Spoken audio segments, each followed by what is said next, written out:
Hello and welcome to our podcast, Business Growth, a How-To Guide. If you're in business, chances are you either are currently, have thought of, or have at some point done a radio commercial for your business. Now, either it worked out really well and you're still doing it, or you had limited to no success. You're probably wondering, how are people having success using radio commercials? That's what this podcast is all about. Radio commercials and why they work so well at attracting customers. And if they didn't work so well for you, well, let's examine some reasons why that may be. First of all, let's take a look at what a radio commercial is. It is a piece of audio. Let's take a look at the medium of radio. It's used by more people as a medium than any other form of media. And don't get me wrong here, you can't just put any random piece of audio on this medium and expect it to work. It's just like you can't walk into a restaurant and go, I want food, here is money. I mean, granted, you are in a place where they serve food and you have the means to buy it. It doesn't mean you're going to get exactly what you wanted because you didn't take the time to really look at the menu, figure out how much money you want to spend, and exactly what you want to eat. If you just are expecting things to all come to you just because you're there, that's really the wrong attitude to have, not just with radio, but with any sort of marketing or advertising that you're using with your business. So what makes the radio commercial effective? Well, the big thing, especially if you're going for an instant response or an almost instant response where you want that listener to take action as soon as they possibly can, you need that hook in there. You need to put that offer in there that makes the consumer want to take action. Now, I'm not just talking, hey, take 5% off when you mention you heard this ad on X radio station, or take $5 off when you mention, that offers like that are not that compelling.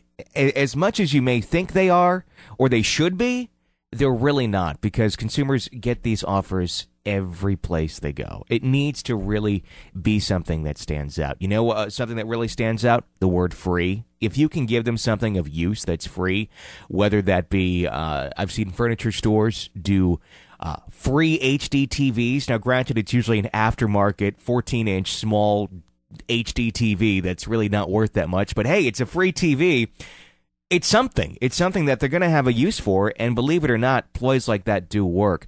Another thing that you may want to consider if you don't have the budget to give away something like an HD TV, what if you're a service provider, if you're providing things like financial services, can you give them a custom free analysis of their situation? Can you give them the information that otherwise they would have to go to an accountant to get and spend more money, but you can do it for free, and you can prove to them in that process that you are credible, useful, and that if they went with your services, they would be getting something really, really of value. Anything like that. I've seen online people who offer services give free ebooks, things like that, things that are actually of use and of value to that potential customer. Okay, so you need the compelling offer in there to make them take action. What else do you need? Well, you need to be on the right radio stations. That is very key. How do you know what the right radio station is? Is it your favorite one that you listen to all the time? Maybe, maybe not. You need to really take a look at who your target customer is demographically. Now, it'd be great if you could be everything to everyone, and every single person, no matter if they're 14 years old or 65, loves exactly what you do or sell. But chances are that's probably not the case. It's probably a lot narrower than that. So identify who that is statistically.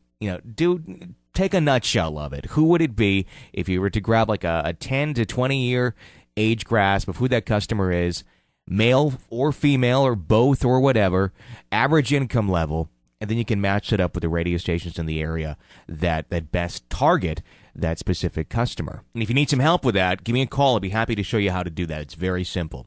So once you got that determined down, then you need to determine, okay, how long does this commercial need to air to make an impact on my potential customers? Okay, then that will help determine the budget that you need to go. That's a big question I hear all the time is, how much does it cost?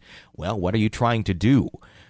Just being out there for the sake of being out there, that doesn't always equal effectiveness. You need to be on the air for a certain amount of time, and those people need to hear that message repeatedly before they can take action. So you need to determine that as well. That's another thing I can show you how to do. It's very, very simple. So you need the right combination of message, you need the right station, and you need the right type of campaign, the length of the campaign. If all three of those things match up to what your target customer needs in order to take action, you're going to have an effective plan there. Chances are, if you've done radio in the past and it didn't work out too well for you, it was probably one of those three things that didn't reach the bar of where you needed to be at to make that effective. I hear a lot of excuses out there. People saying, well, people don't listen to radio that much anymore. No, they sure do. The fact is, broadcast radio is actually used by 77% of Americans each day, and by 90% of the employed population 2.5 hours a day. So, yeah, people still use radio. Those that swear, well, they're all doing MP3s. Fact is, 80 to 90% of those people who use MP3s also listen to the radio in the same day as well. So radio is still a heavily used medium. So there you go. There's some tips on what makes a radio commercial work. If you need some help with that, give me a call. That's what we do. We make radio commercials, from scripting to voiceover, the whole 9 yards. We make radio commercials that make people take action. You can visit our website at bestradiocommercials.com for more information. .com.